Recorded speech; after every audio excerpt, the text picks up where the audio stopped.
جب قرآن و حدیث کو اسٹڈی کرنے کی کوشش کی تو پتہ چلا کہ ایک بھی نشانی قیامت کی، ایک بھی نشانی جو بتائی گئی ہے علامات صغریٰ وہ باقی نہیں ہے، ساری کی ساری ہو چکی ہیں۔ اگر کسی کو کسی اسپیسیفک نشانی کے بارے میں کوشچن ہے تو مجھے بھی بتائیں۔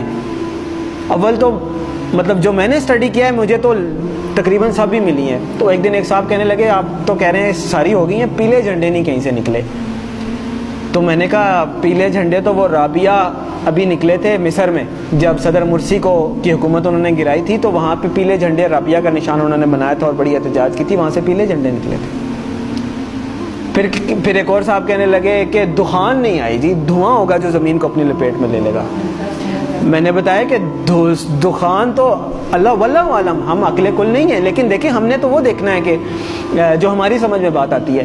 آج سے 7-8 سال پہلے ہم بھی اسی پنجاب میں رہتے ہیں، اسی دنیا میں رہتے ہیں، دھند ضرور ہوتی تھی، دھواں بھی ہوتا تھا، دھواں اسموگ نہیں ہوتا تھا کہ وہ پورے لپیٹ میں لے لیتا ہے۔ دھواں تو ایسے ہوتا ہے نا دور سے نظر آئے، دخان ایسا ہے کہ یخشى الناس، قرآن میں اللہ نے فرمایا یوم تأتی السماء بدخان مبین یخشى الناس ھذا عذاب علیم، وہ بھی پورا ہو گیا۔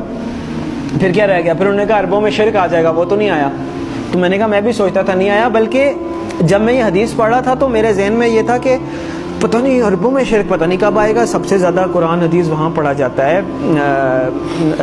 حرمین شریفین وہاں پہ ہیں، عبادات وہاں پہ ہوتی ہیں، مساجد رمضان میں وہاں بھری ہوئی ہوتی ہیں، تو پتہ نہیں کب ہوگا۔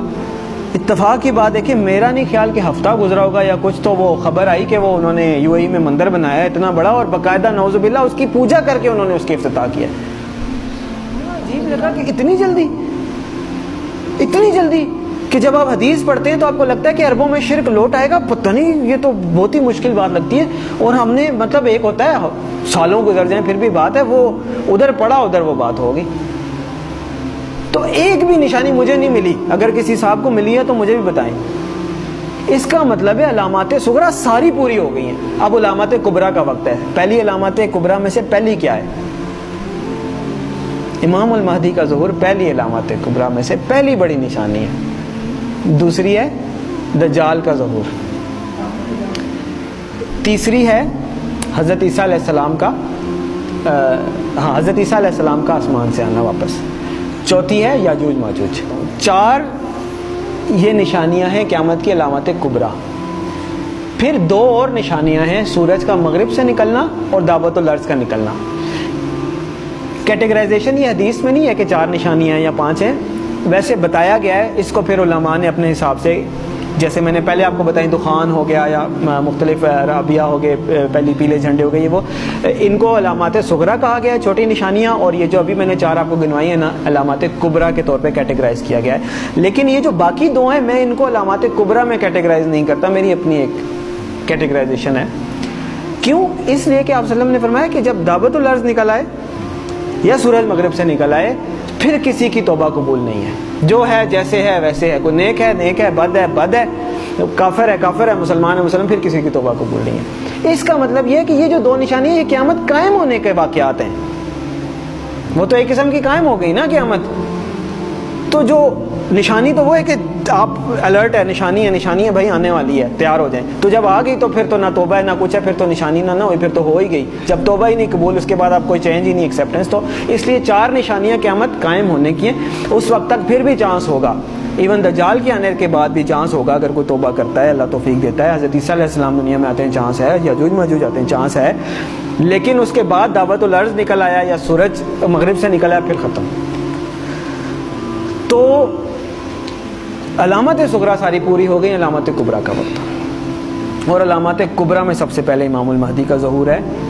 اور میرے بھائیوں، میرے پاس مطلب وہ اذان دینے والی بات ہے کہ وہ مؤذن اذان دیتا ہے نا، وہ کبھی کوئی 1-2 بندے آتے ہیں، کبھی کوئی بھی نہیں آتا، میرے بس میں نہیں ہے کہ میں چیخ کے بولوں کدھر سو رہے ہو، کدھر جا رہے ہو، اور نکل آؤ روٹی کپڑا مکان سے، اور میری جاب، میری گاڑی، میرا بچہ، میرا پلاٹ نہیں۔ اور پتہ نہیں قیامت میں نے آپ لوگوں کو حدیث سنائی ہے، آنکھیں کھولیں، اور پتہ نہیں قیامت میں کتنے سال رہ گئے، شاید ہم پتہ نہیں اگلی جنریشن آئے بھی کہ نہ آئے۔ اور بعض لوگ کہتے ہیں پتہ نہیں پاگل ہے، سب کو ایسے لگتا تھا قیامت آنے والی ہے۔ نہیں، حدیث میں آپ صلی اللہ علیہ وسلم نے فرمایا کہ میں اللہ سے امید کرتا ہوں کہ میری امت کو آدھے دن کا وقت تو دے ہی دے گا اللہ تعالیٰ. تو صحابہ نے فرمایا آدھے دن سے کیا مراد ہے؟ تو آپ صلی اللہ علیہ وسلم نے فرمایا 500 سال. اور یہ قرآن سے بھی ثابت ہے کہ اللہ کے ہاں ایک دن ہمارے 1000 دنوں کے برابر ہوتا ہے. تو علامہ سیوطی بہت بڑے حدیث کے مفسر گزرے ہیں. میں لوگ کہتے ہیں آپ علامہ سیوطی کے اس پہ کیوں جا رہے ہیں؟ مطلب جو مفسرین گزر چکے ہیں حدیث کے انٹرپریٹیشن دے چکے ہیں, اب میں نے نہیں تو نہیں دینی, اللہ معاف کرے. تو علامہ سیوطی رحمۃ اللہ علیہ نے اس کی انٹرپریٹیشن میں لکھا ہے کہ اس کا مطلب ہے کہ ایک دن کے بعد 1.5 دن, یعنی کہ پچھلی امتوں کو کسی کو 1 دن ملا, کسی کو آدھا دن ملا, کسی اس طرح, یعنی کسی کی عمر 1000 سال ہوئی, کسی کی 500 سال, مختلف. تو انہوں نے اپنے حساب سے بتایا کہ اس کا مطلب ہے 1 دن کے بعد آدھا دن اس امت کے لیے. یعنی باقیوں کو اگر 1 دن ملا ہے تو اللہ تعالیٰ اس امت کو آدھا دن مزید دے دے گا, باقیوں سے زیادہ تھوڑی سی مہلت دے دے گا. تو 1500 سال ہجری.